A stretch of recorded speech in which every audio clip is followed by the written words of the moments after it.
প্রতি 5 বছর জেলা সম্মেলন হয় বর্ধমান জেলা জামিয়াত আহলে হাদিস। এবছর সেই 5 বছরের পূর্ণ পড়েছে।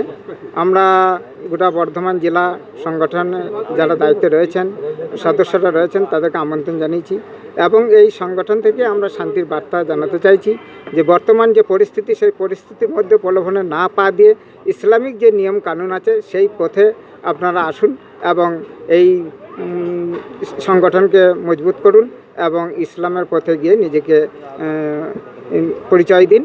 আমরা মুসলিম জাতির কি করা উচিত, কি করা উচিত নয়, অন্য দলের সঙ্গে, অন্য প্রলোভনের সঙ্গে পড়ে এই পথভ্রষ্ট না হয়ে সমগ্র মুসলিম জাতিকে একটা বার্তা যে আমাদের এই সম্মেলনের মধ্যে দিয়েই যে শান্তি শৃঙ্খলা বজায় রাখা আমাদের মূলত উদ্দেশ্য।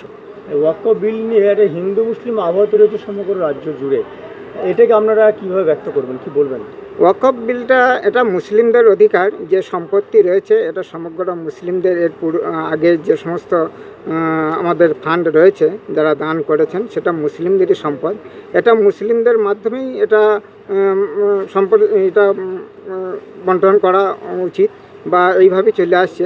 বর্তমান সরকার যে নিয়ম করেছে এটা এই নিয়ম মানার মতো নয়।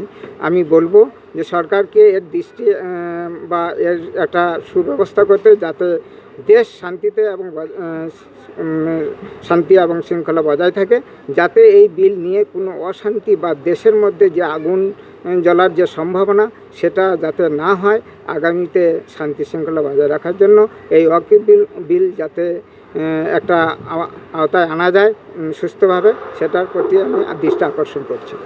যে যখন ওয়াকফ বিল যারা এর বিরোধী ছিল তার মধ্যে 40 জন এমপি ছিলেন মুসলিম এবং 192 জন কিন্তু অন্য সম্প্রদায়। তার কিন্তু আমরা দেখতে পাচ্ছি যা অন্য সম্প্রদায় হলেও তারা কিন্তু ওয়াকফ বিল পাস না হয় তার জন্য অনেকেই মত দিয়েছেন। কিন্তু বর্তমানে আমরা দেখছি ওয়াকফ বিলের বিরুদ্ধে হিন্দু মুসলিমের খেলা আমাদের বাংলায় শুরু হয়েছে। এটাকে কি মানছেন আপনারা? এটা কি এটা একটা রাজনীতির প্রলোভন, এটা কখনই মানা যায় না। আমি বলবো এই রাজনীতির খেলা এই ধর্মের মধ্যে না এসে আপনারা আপনাদের রাজনীতির জায়গায় থাকুন, ধর্মের মানুষদেরকে ধর্মের পথে পরিচালিত করুন। তাতে আমার মনে হয় দেশ এবং বাংলা সবই শান্তিতে বসবাস করতে পারবে। তাহলে বর্তমানে আমাদের মুর্শিদাবাদ সহ যেসব জায়গা আমরা দেখতে পাচ্ছি একটা গণ্ডগোল শুরু হয়েছে, তার এর মধ্যে কি একটা চক্রান্তকারী রাজনীতির হাতি বলছেন? এটা রাজনীতিরই তো রয়েছেই, তার মধ্যে কিছু মানুষের একটা ভুল ধারণা রয়েছে। আমি বলছি সেই ভুল ধারণায় না গিয়ে আপনারা সঠিক ইসলামের পথে আসুন, আমার মনে হয় শান্তি বজায় থাকবে। মঙ্গলকোটবাসীর উদ্দেশ্যে কী বলবেন? মঙ্গলকোটবাসী যাতে এই শান্তি শৃঙ্খলার মধ্যে আমরা কাটাতে পারি, কোনো রকম কোনো অশান্তির মধ্যে যাতে না যায়, জড়িয়ে যায়, সেই বার্তা আমাদের থাকলো সংগঠনের পক্ষ থেকে। আগামীতে দিনগুলো সবাই মিলে একসঙ্গে মিলে যেন আমরা জীবনযাপন করতে পারি।